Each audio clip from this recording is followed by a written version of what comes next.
नमस्कार विद्यार्थी मित्रांनो, ऑफिसर अकॅडमी कल्याण या YouTube चॅनलवरती सर्व विद्यार्थी मित्रांचं सहर्ष स्वागत करत आहे। आज आपण अत्यंत महत्त्वाचा टॉपिक घेऊन येतो आहे, तो म्हणजे चालू घडामोडी। चालू घडामोडी हा टॉपिक प्रत्येक परीक्षेला, ती म्हणजे UPSC असेल, MPSC असेल, SSC, बँकिंग, रेल्वे, कुठलीही परीक्षा द्या, सरळ सेवेची परीक्षा द्या, त्यामध्ये अत्यंत महत्त्वाचा टॉपिक आहे। आपण दरवेळी वेगवेगळे टॉपिक घेऊन YouTube चॅनल माध्यमातून येत असतो। तर या ठिकाणी आजचा सेशन मधला सगळ्यात पहिला प्रश्न चालू घडामोडीचा या ठिकाणी आपण सुरू करत आहोत। सगळ्यात पहिला प्रश्न आहे बघा, भारताचे कंट्री बिझनेस लीडर म्हणून कुणाची नुकतीच नियुक्ती करण्यात आलेली आहे। आता या ठिकाणी प्रश्न विचारलेला आहे की कंट्री बिझनेस लीडर, त्यामध्ये उत्तर जे आहे ते समर मित्तल आहे यांची लीडर म्हणून नियुक्ती करण्यात आलेली आहे। पण कधीही लक्षात घ्या, मी नेहमी लेक्चर मध्ये सांगत राहतो विद्यार्थ्यांना की ज्यावेळेस आपल्याला एखादा प्रश्न विचारला जाईल आणि त्याचं आन्सर आलं की आपण लगेच त्या ठिकाणी थांबून जातो। पण शक्यतो जे काही चार ऑप्शन दिलेले जातात त्या चार ऑप्शनला जर थोडासा न्याय दिला तर येणाऱ्या काळामध्ये तुमचा प्रश्न चुकत नाही। हे या प्रश्नाचं उत्तर आहे। 1 एप्रिल 2026 साली हे नुकतीच नियुक्ती झाली। त्यानंतर या ठिकाणी पहिला जर ऑप्शन बघितला तर विभाग मेहरा आहेत यांची मॅनेजर म्हणून नियुक्ती झालेली आहे। ठीक आहे, हे देखील कदाचित विचारलं जाऊ शकते। त्यानंतर सगळ्यात महत्त्वाचा प्रश्न आहे की ज्याच्यावरती प्रश्न येतात ते म्हणजे सुंदर पिचाई। आता सगळ्यांना माहित आहे की सुंदर पिचाई कोण आहे, तर गुगलचे CEO आहेत। ठीक आहे, गुगलचे CEO आहेत। आता बऱ्याच जणांना माहित नाही की त्यांचं मासिक वेतन किती आहे। जर आपण सालाना वेतन काढलं तर जवळपास भारताच्या याच्यामध्ये 6300 कोटी रुपये त्यांचं वार्षिक इन्कम आहे, सॅलरी आहे त्यांना 12 महिन्याची। हे देखील आपल्याला बऱ्याचशा जण। त्यानंतर सत्या नडेला, ओके, हे नोकियाचे CEO आहेत। म्हणजे ज्यावेळेस आपण एखाद्या प्रश्नाचा अभ्यास करतोय तर त्यावेळेस आपल्याला चारही ऑप्शनला न्याय दिला तर येणाऱ्या काळामध्ये ज्या पण परीक्षा असतील, कुठलाही पेपर तुम्ही सॉल्व्ह करत असाल तर त्यावेळी लक्षात ठेवायचं की आपल्याला उत्तर मिळाल्यानंतर आपण पुढे जायचं नाही, तर चारही प्रश्नाला काय द्यायचा, न्याय द्यायचा। असा हा पहिला प्रश्न आहे। ठीक आहे, त्यानंतर आपल्याला दुसरा प्रश्न बघायचा आहे। ठीक आहे, सेकंडरी क्वेश्चन। ओके, आता हा पहिला प्रश्न आहे। त्यानंतर दुसरा प्रश्न काय बघा, IOC चा नवीन नियम कोणत्या ऑलिम्पिक पासून लागू होणार आहे। ठीक आहे, आता IOC म्हणजे नेमकं काय, ऑलिम्पिक संघटना आहे IOC, या ठिकाणी बघू शकता। ठीक आहे, आणि IOC ने नवीन नियम आता कधीपासून, तर 2028 पासून तो नियम लागू होणार आहे। ते लॉस एलिमेंट्स या ठिकाणी गेम होणार आहेत। आता त्यामध्ये नवीन नियम काय आहे, तर जे नवीन ऑलिम्पिक गेम होणार आहे त्यामध्ये नवीन नियम ठरलेला आहे की ट्रान्सजेंडर म्हणजेच काय की तृतीयपंथी महिला, आणि या ठिकाणी बघू शकता की SDS ॲथलेटिक्स महिला गटांना, म्हणजे ज्याच्याकडे जे काही गट कमी आहेत त्यामध्ये त्या दोघांना ॲथलेटिक्स मध्ये भाग घेता येणार नाही। व्हेरी एमपी क्वेश्चन आहे, लक्षात घ्या। ओके, ऑलिम्पिकने 2028 पासून हा नियम लागू केलाय, ट्रान्सजेंडर महिला। ओके, त्यानंतर DSD ॲथलेटिक्स महिला, ओके, यांना सहभागी होण्यावरती काय केलेलं आहे, बंधन घातलेलं आहे। आणि हा नियम लागू होणार आहे 2028 ला लॉस एंजेलिस या ठिकाणी जे सामने होणार आहेत त्या ठिकाणी हा नियम लागू होणार आहे की ट्रान्सजेंडर महिला ज्या आहेत त्यांना आणि DSD ॲथलेटिक्स महिला, ओके, त्यांच्याकडे लैंगिक क्षमता कमी असतात, त्यांना या ऑलिम्पिक सामन्यामध्ये भाग घेता येणार नाही। हा दुसरा अत्यंत महत्त्वाचा प्रश्न आहे। ओके, हे लक्षात ठेवा, हा परीक्षेचा अत्यंत महत्त्वाचा प्रश्न आहे। त्यानंतर तिसरा प्रश्न आपण बघू शकतो की कोणत्या संस्थेने ग्रह सुगम पोर्टल सुरू केलेला आहे। ओके, आता अत्यंत महत्त्वाचा प्रश्न आहे सरकारी कर्मचाऱ्यांसाठी। ओके, का महत्त्वाचा आहे, कारण राष्ट्रीय गृहनिर्माण बँकेने म्हणजे 26 मार्च 2026 रोजी गृह निगम पोर्टल सुरू केलेला आहे। ओके, आणि त्याचा मेन उद्देश काय बघा, सरकारी कर्मचारी पण कोणते, संरक्षण दलातील, लष्करी दलातील आणि सरकारी कर्मचाऱ्यांसाठी गृह प्रक्रिया डिजिटल आणि सुलभ करणं हा उद्देश आहे। तर याचा जो उद्देश आहे त्याचं आन्सर जे आहे ते आन्सर आहे NHB। ओके, ओके, याचा जो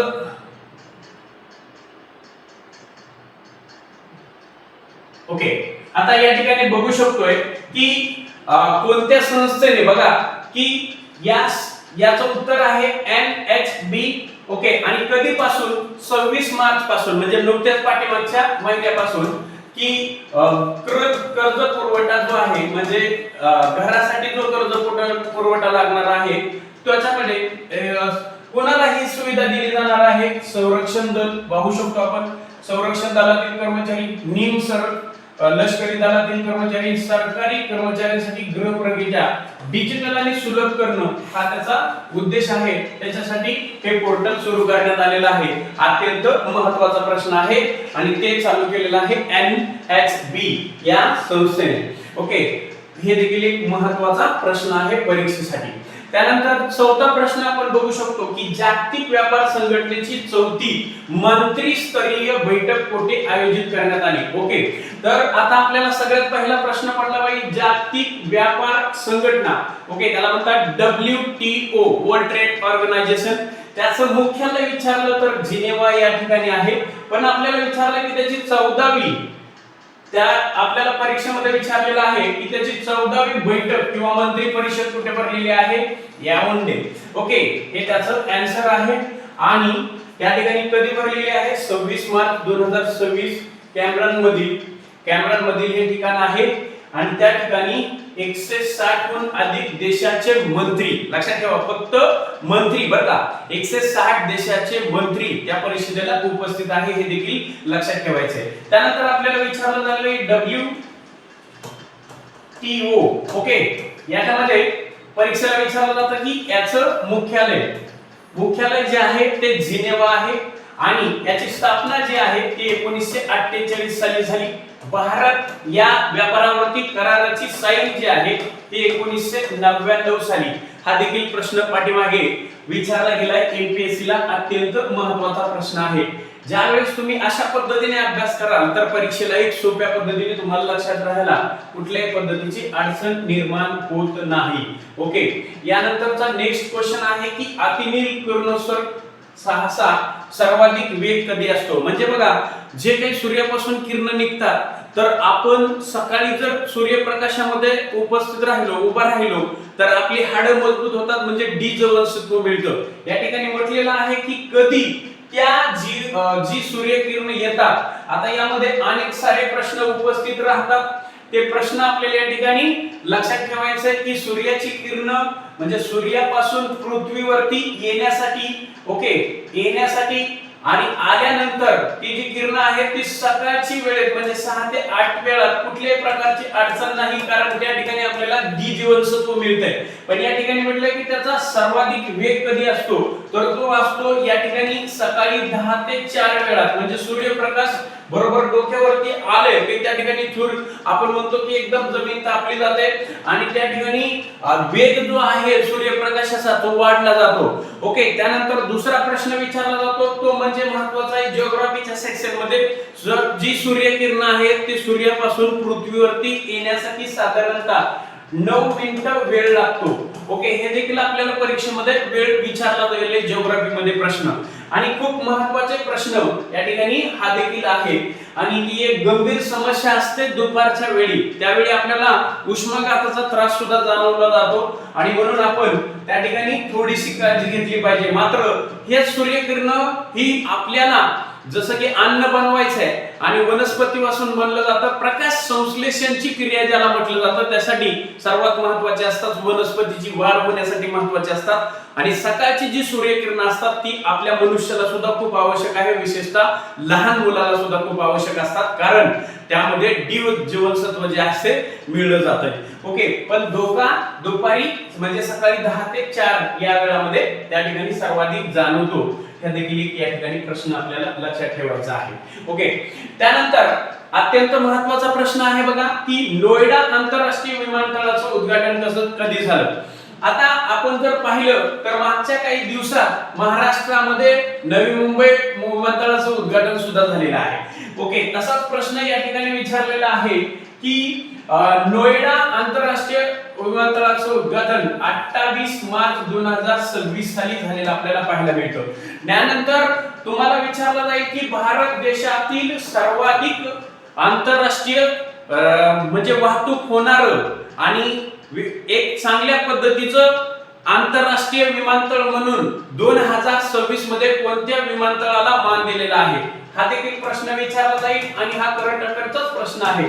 मंगरुळ विमानतळाला नुकताच एक शासनाने उत्कृष्ट विमानतळाचा दर्जा दिलेला आहे. लक्षात ठेवा, उत्कृष्ट विमानतळ भारतातील मंगरुळ कर्नाटक मध्ये येणार हे विमानतळ आहे. बऱ्याच वेळा हा प्रश्न विद्यार्थ्यांचा चुकेल, पण हा प्रश्न तुम्हाला त्या ठिकाणी लक्षात ठेवायचा आहे. या ठिकाणी प्रश्न विचारलाय नोएडा विमानतळाचं उद्घाटन. ठीक आहे, तर 28 मार्च 2026 यावेळी उद्घाटन झालं. पण कधी काळी विचारलं जाईल की 2026 मध्ये उत्कृष्ट विमानतळ भारतातलं कुठलं ठरलं? तर मंगरुळ विमानतळ ठरलं. हे देखील तुम्हाला या ठिकाणी करंट अफेअर्स मध्ये लक्षात ठेवायचं आहे. अत्यंत महत्त्वाचा हा देखील प्रश्न आहे. ओके, त्यानंतर दुसरा सर्वात महत्त्वाचा प्रश्न आहे की Krishnamurthy Tandon school of AI ची स्थापना कोणत्या संस्थेने केलेली आहे? म्हणजे बघा, भारत देशामध्ये आयआयटी आणि आयआयएम अशा दोन संज्ञा आपल्याला पाहायला मिळतात. ओके, आता आपण यावरती थोडीशी चर्चा करूया. ठीक आहे, तर भारतामध्ये आयआयटी, ओके, यावरती क्वेश्चन विचारला जातो. जवळपास भारतामध्ये 7 आयआयटी आहे. ओके, त्यानंतर तुम्हाला विचारलं जाईल आयआयएम, भारत देशामध्ये जवळपास 14 आयआयएम आहेत. त्यावरती पण क्वेश्चन. आता कृष्णमूर्ती स्कूल्स ऑफ एआय ची आयआयएम अहमदाबाद यांनी या संस्थेने स्कूलची स्थापना केलेली आहे.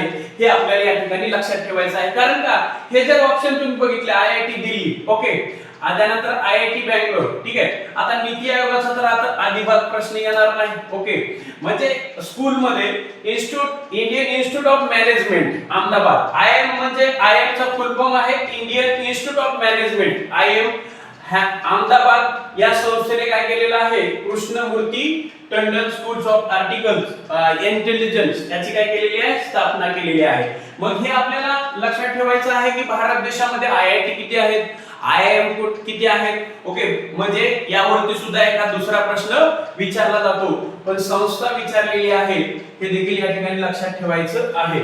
त्यानंतर पियानो हे कोणत्या प्रकारचं वाद्य आहे? बऱ्याच वेळा वाद्यावरती प्रश्न विचारला गेलो की कशा पद्धतीचा. आता पियानो आपण सगळ्यांनी बघितलेला आहे. ठीक आहे, आता पियानो कशा प्रकारचा असतो त्यावरती विचारलेला आहे की कशा प्रकारचं वाद्य. आता आपण पहिला पर्याय जर बघितला फक्त तालवाद्य. आता फक्त तालवाद्य कशाला म्हटलं जातं? जे वाद्य जे आहे ते हाताने वाजवलंय, बरोबर आहे, म्हणजे ताल. ओके, त्यानंतर दुसरं काय? तंतू आणि ताल. ओके, म्हणजे असं काही वाद्य आहे की त्यामध्ये काय आहे? छोटीशी तार आहे आणि हाताचाही वापर होतोय. म्हणजे उत्तर काय? ओके, तर उत्तर बी आहे, तंतू आणि ताल वाद्य. ठीक आहे, त्यानंतर तिसरा जर पर्याय या ठिकाणी सी पाहिजे, फक्त तंतु वाद्य.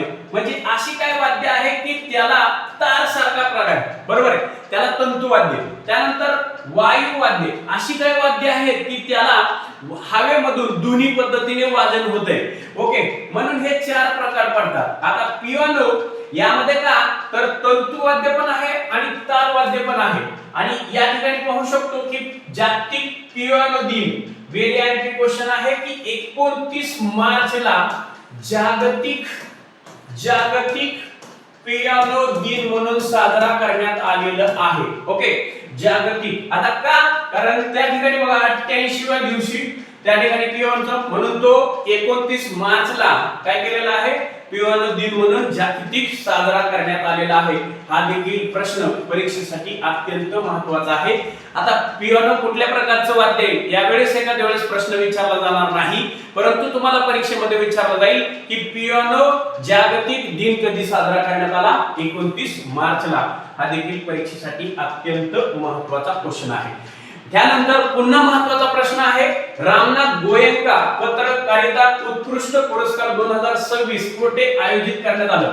आता जवळपास हा जो पुरस्कार सोहळा आहे आपण सगळ्यांना माहिती आहे की दिल्लीमध्ये आयोजित करण्यात आला होता आणि यामध्ये जवळपास 19 पत्रकारांना, ठीक आहे, आता याचं उत्तर आहे नवी दिल्लीमध्ये 2026 मध्ये या पुरस्काराचं वितरण झालं आणि संपूर्ण भारतातील जवळपास 19 पत्रकारांना दिला असेल या ठिकाणी.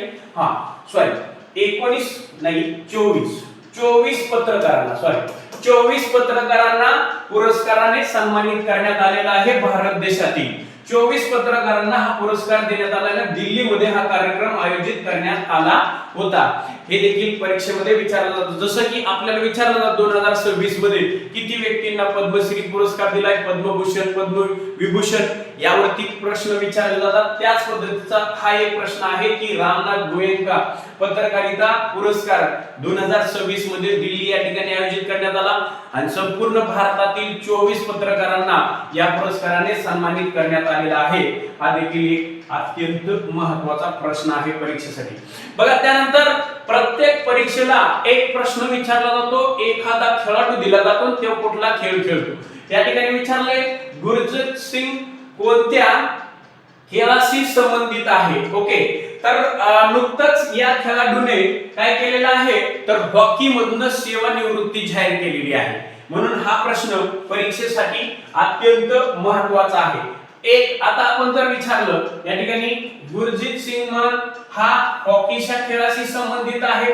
ओके, त्याचबरोबर तुम्हाला एखादा क्रिकेटचा संबंधित असणारा खेळाडू विचारला जाईल. विराट कोहली, रोहित शर्मा, वेगवेगळ्या क्रिकेटरची नावे दिली जातील, कोणता खेळ खेळतोय. त्यानंतर फुटबॉलपटू विचारला जातो. ओके, भारतातील फुटबॉलपट्टी. त्यानंतर बॅडमिंटन विचारला जाईल. ओके, असे जे खेळ असतात जे आपण कधी बघितले नाही त्या खेळाचं नाव दिलं जातं आणि त्या खेळाडूचं नाव सुद्धा आपण कधी ऐकलं नसतं. ॲथलेटिक्सचे खेळाडू असतात. ओके, मागे आपण पाहिलं की जिम्नॅस्टिक्सचा प्रश्न आला.